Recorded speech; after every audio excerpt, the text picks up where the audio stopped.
craignez pas. La peur est un sentiment de frayeur produit par une idée ou par la vue d'un danger quelconque. Comment l'apôtre Pierre a commencé à avancer. L'apôtre Pierre avait marché sur l'eau, il a dominé.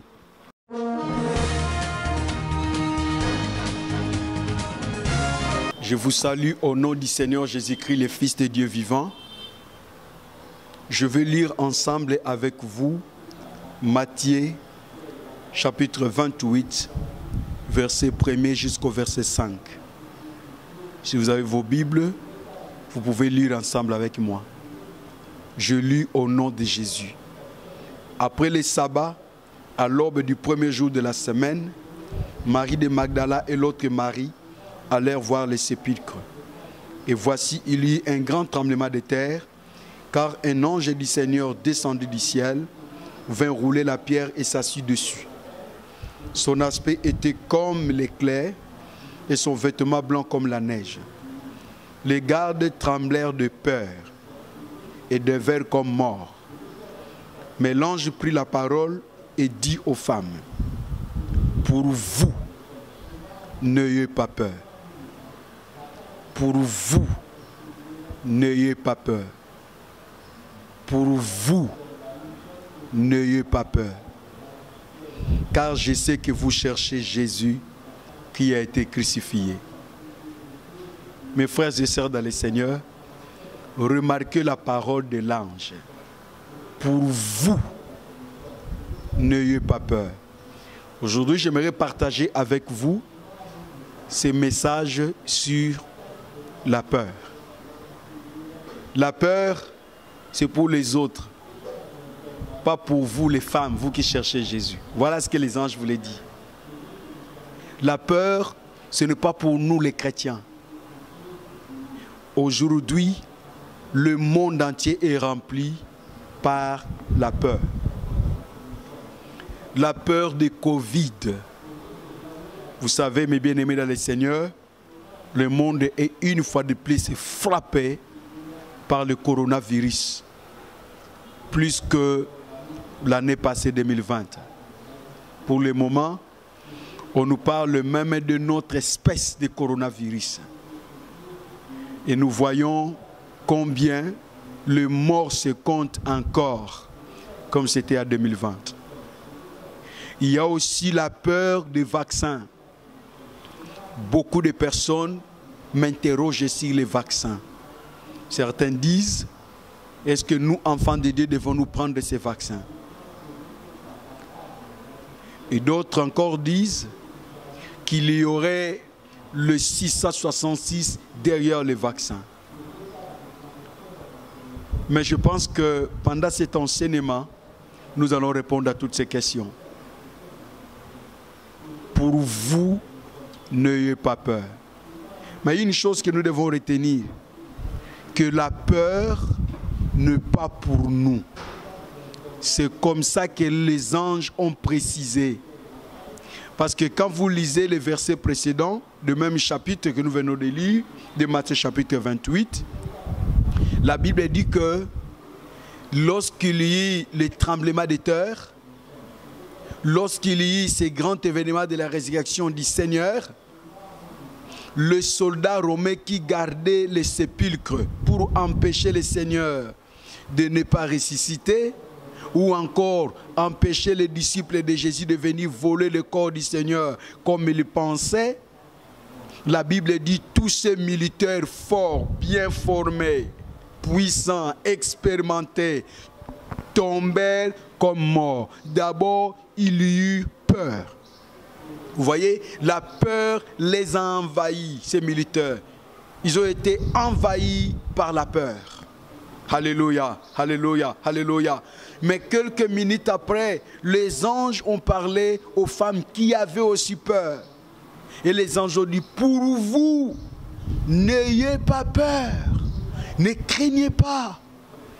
La peur est un sentiment de frayeur produit par une idée ou par la vue d'un danger quelconque. La peur est un ennemi de la foi. ceux qui ont la foi, ils ne doivent pas avoir peur. La peur détruit la foi. La peur nous rend esclaves de quelque chose. Autrement dit, on est esclave de la chose pour laquelle on a peur. La peur est un ennemi du Saint-Esprit. Parce que la Bible dit que nous n'avons pas reçu l'esprit de crainte, mais nous avons reçu l'esprit de chaleur par lequel nous crions Abba, peur. Donc nous voyons que la peur, c'est un ennemi du Saint-Esprit. Beaucoup de personnes ont peur aujourd'hui.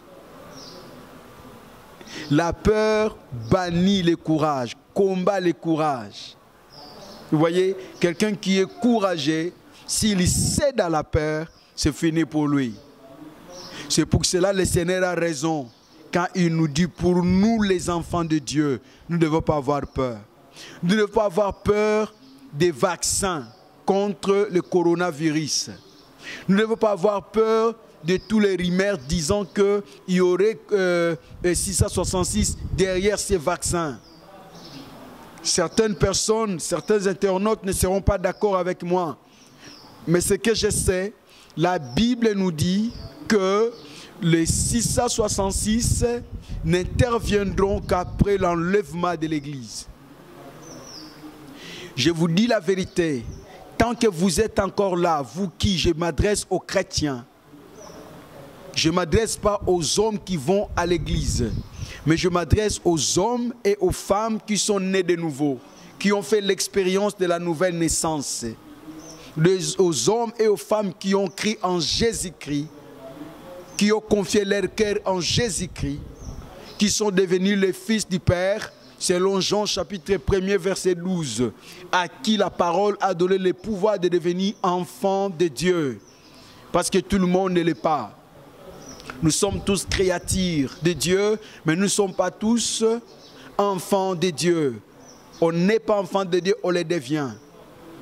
Alors vous, l'Église, vous, enfants de Dieu, c'est que vous devez savoir que il y a certaines choses que le diable ne saura jamais faire sur cette terre tant que vous êtes encore là. Certaines exterminations n'aura jamais lieu sur cette terre tant que vous êtes encore là. Il y a des choses que le diable ne peut pas faire à cause de la présence de l'Église. La grande tribulation, qui sont des souffrances extrêmes que le monde n'ait jamais connues et que ne connaîtra plus après les événements du Seigneur, bien sûr. La Bible nous dit que cette grande tribulation n'est pas pour nous. Ça ne peut pas commencer maintenant parce que certaines personnes disent qu'on est déjà dans la grande tribulation, ce qui est faux. Ce qui est faux. La grande tribulation n'interviendra qu'après l'enlèvement de l'Église. Enfants de Dieu, n'ayez pas peur. Ce qui est vrai, nous devons examiner certains vaccins. Si nous avons cette connaissance ou si nous sommes en contact avec certains scientifiques, nous devons examiner ces vaccins pour que cela ne crée pas de problèmes à nos santé. Mais nous ne devons pas avoir peur de tout ce qui se passe dans le monde. La peur, ce n'est pas pour nous. Laissez la peur à eux. C'est pour eux la peur. Pour vous, n'ayez pas peur. Alléluia. Alléluia. Je suis content de voir que le Seigneur me dit et me rappelle que la peur n'est pas pour moi. La peur, c'est pour les autres. La peur du coronavirus, la peur des vaccins, la peur de certains événements qui viennent. J'ai lu dans un article, on dit qu'il y a encore beaucoup d'autres événements plus malheureux, plus dangereux, plus catastrophiques qui sont en route.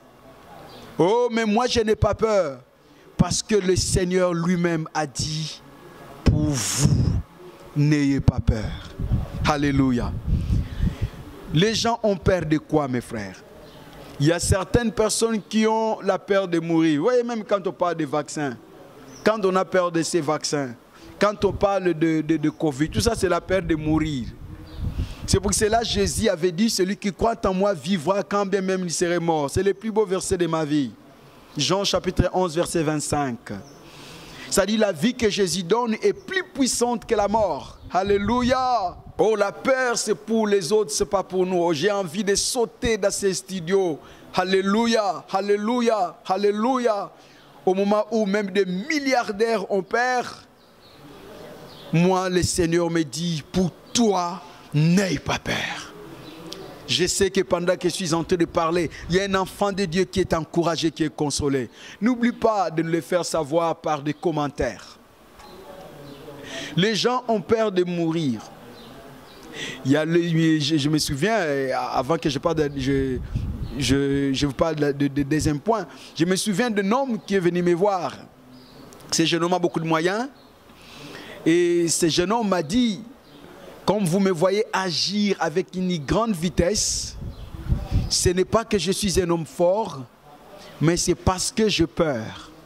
Il m'a été dit que je ne passerai pas tel l'âge. Si certaines personnes ont la peur de mourir, d'autres ont la peur du futur. Il y a beaucoup de gens qui s'interrogent si ce que sera l'heure demain. Je parle de lendemain. Qui serai-je? Où serai-je? Qu'est-ce qui arriverait dans ma vie? Beaucoup de gens ont la peur du futur. Alléluia. Le Seigneur te dit, n'aie pas peur. Tu sais pourquoi? Jésus avait dit, à chaque jour suffit sa peine. Tu as peur d'une chose qui n'est même pas encore arrivée. Ce n'est pas normal. Ce n'est pas normal. Ce n'est pas normal. Aie l'assurance en Jésus. Jésus a dit, n'aie pas peur. Il y a d'autres personnes qui ont la peur de l'âge. Quand ils regardent leur âge, et surtout les femmes, elles disent, c'est fini pour moi. Est-ce que je me marierai encore? Est-ce que j'aurai encore un enfant? Est-ce que, quand il y a beaucoup de qu'est-ce que c'est dans ta tête, c'est à ce moment que Jésus vient avec des réponses. Beaucoup de personnes ont la peur de leur santé. D'autres ont peur pour leur famille.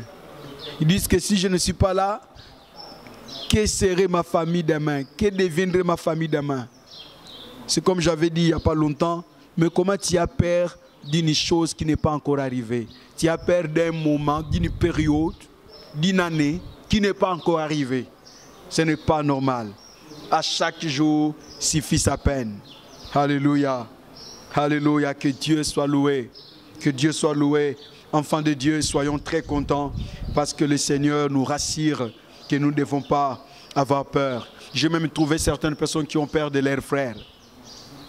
Il y a d'autres qui ont peur des insectes. D'autres encore ont peur de certains animaux.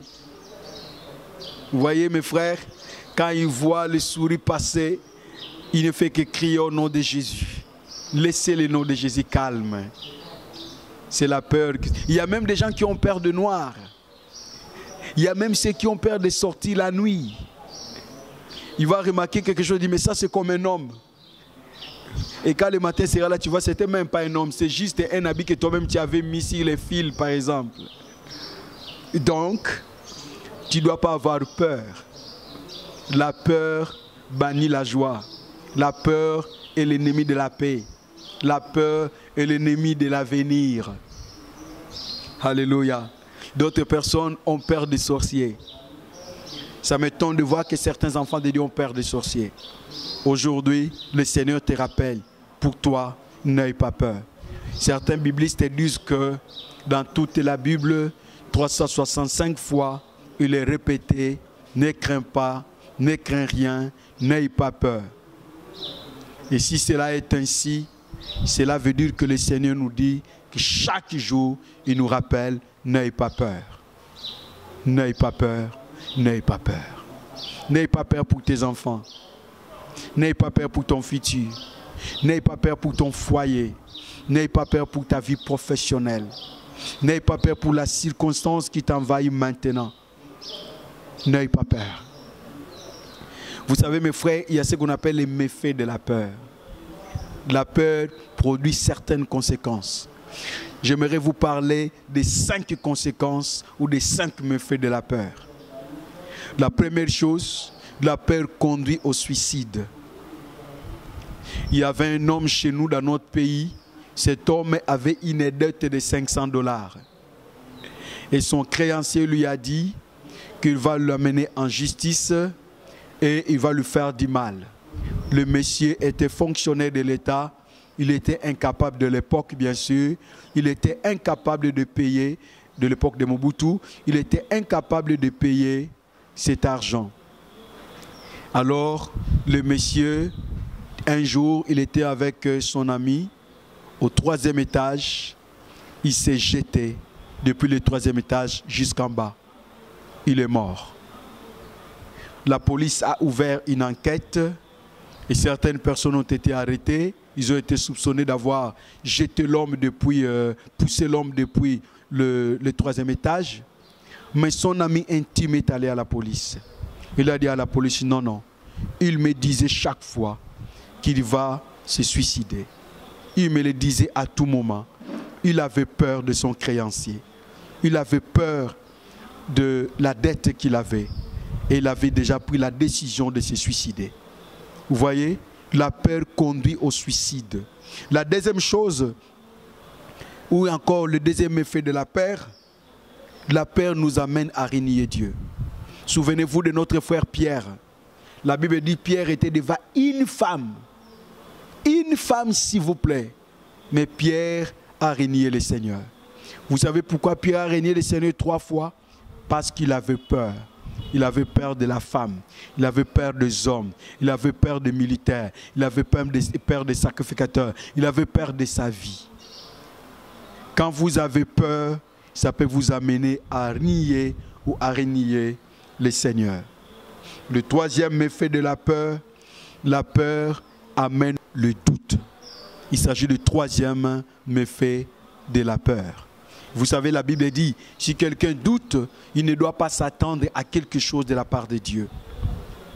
La quatrième chose que la peur amène, la peur va t'amener à foncer. Souvenez-vous encore de l'apôtre Pierre, dans Matthieu chapitre 14, verset 30. La Bible dit, Pierre avait marché sur l'eau, sur l'ordre du Seigneur. Il a marché sur l'eau, il a dominé la nature, gloire à Dieu. Celui qui croit en Jésus, il peut dominer la nature. Il a marché sur l'eau et il avait les regards fixés vers le Seigneur. Celui qui fixe les regards vers le Seigneur, les vents n'auront pas le pouvoir sur lui.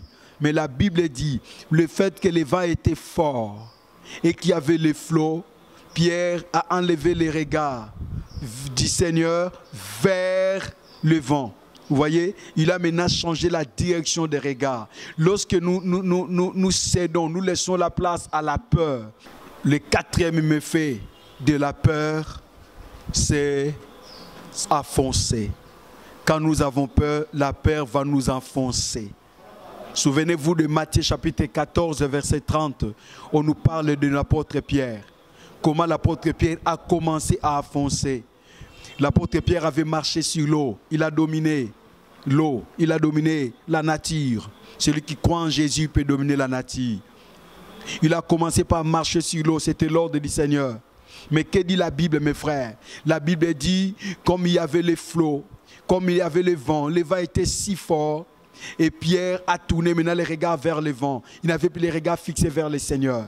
Quand vous ne fixez plus les regards vers le Seigneur, la peur vous envahit. À ce moment, vous allez commencer à enfoncer.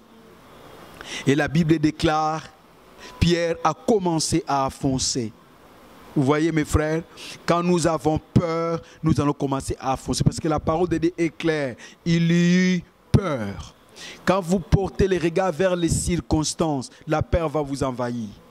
Quand vous portez les regards vers la grandeur de la chose qui trouble votre foyer, qui trouble votre vie professionnelle, la peur va vous envahir.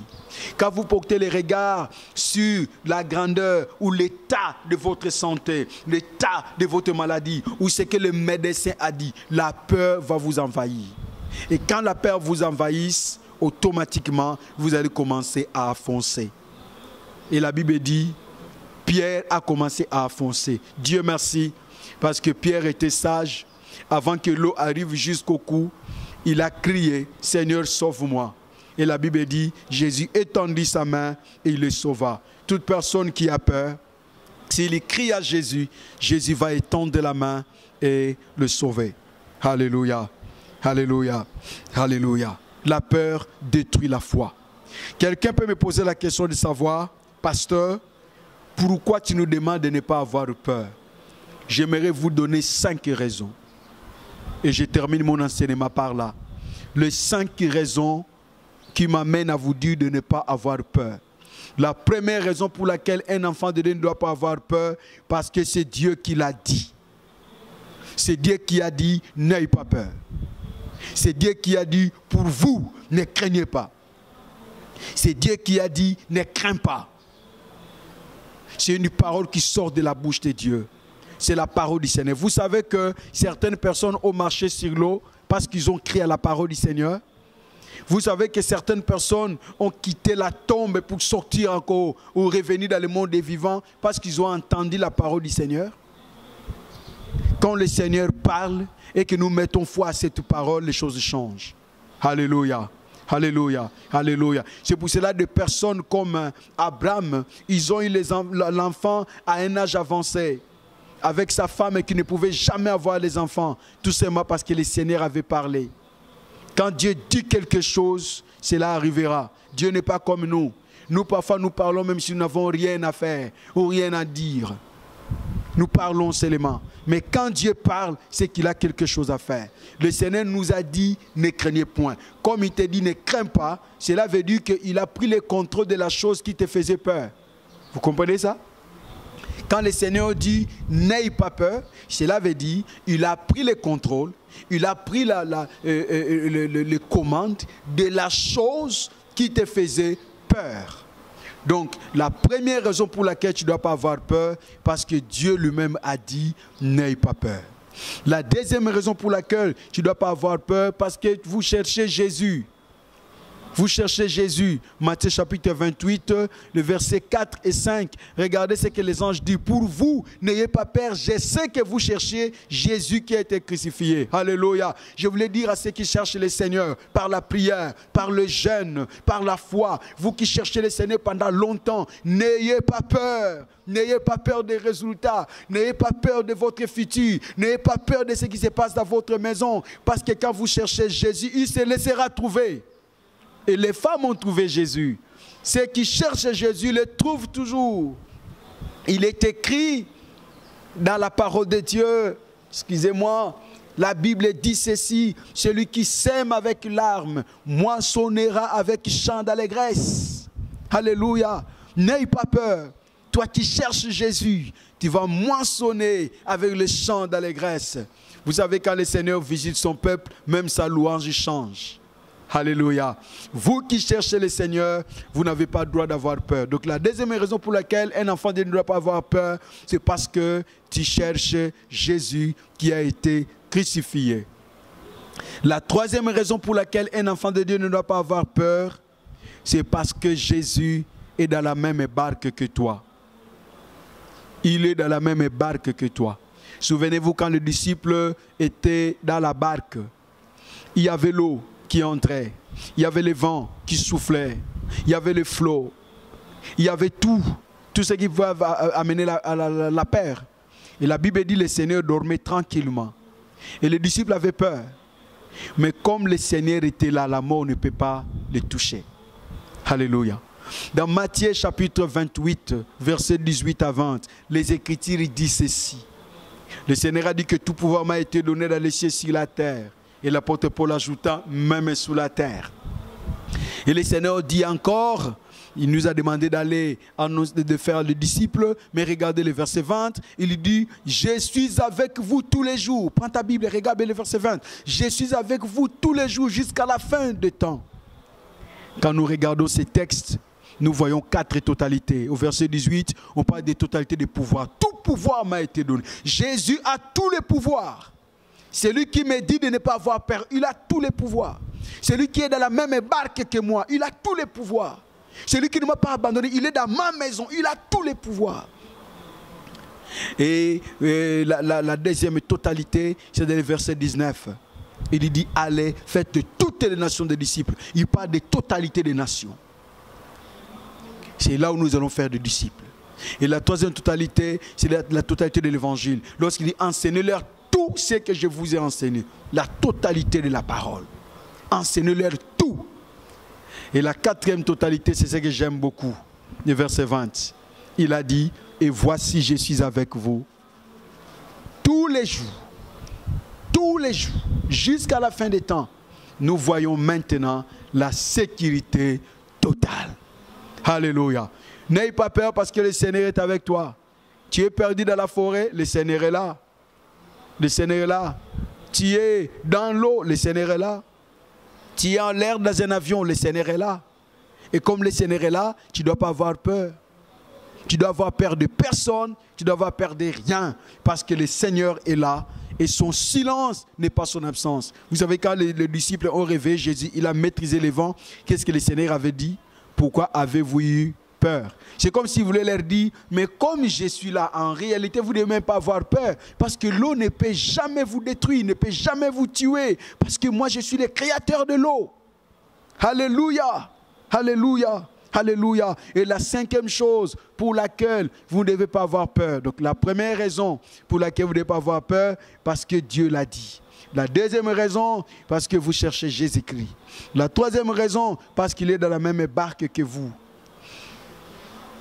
Et la quatrième raison pour laquelle nous ne devons pas avoir peur, parce qu'il est un Père responsable. Il est un Père responsable. Alléluia, alléluia, alléluia, alléluia. Il est un Père responsable. Mes frères, vous devez savoir une chose. Le monde entier est rempli de pères. Nous allons terminer dans quelques minutes et nous allons continuer notre enseignement prochainement aussi. Le monde entier est rempli de pères irresponsables. Mais vous avez un Père. Non seulement Dieu est votre Père, un Père qui prend soin de vous, un Père qui sait réellement ce dont vous avez besoin. Parfois, vous ignorez ce dont vous avez réellement besoin. Vous vous trompez de cela. Vous avez non seulement un Père qui vous garde pendant que vous dormez, un Père qui connaît votre présent, votre passé et votre futur et qui prend soin de tout ça. Mais aussi, votre Père est un Père responsable.